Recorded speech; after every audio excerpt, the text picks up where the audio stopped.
To begin tonight, today is the start of the second round of conversations between Cuba and the United States aimed at reestablishment of diplomatic relations between both countries.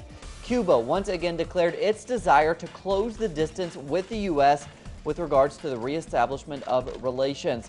The delegations are expected to talk about the opening of embassies as well as about Havana's removal from the U.S. list of sponsors of terrorism. And we go now to Alexandra Hall in Washington for the latest on the talks.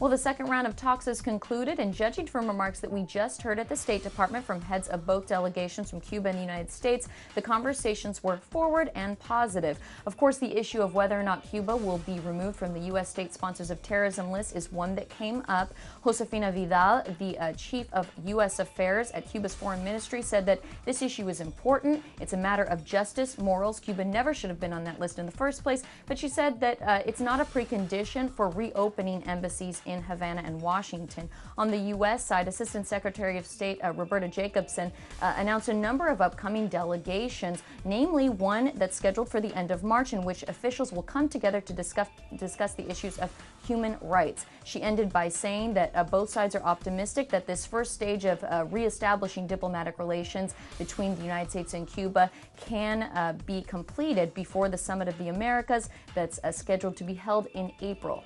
In Washington, I'm Alexandra Hall for Telesur.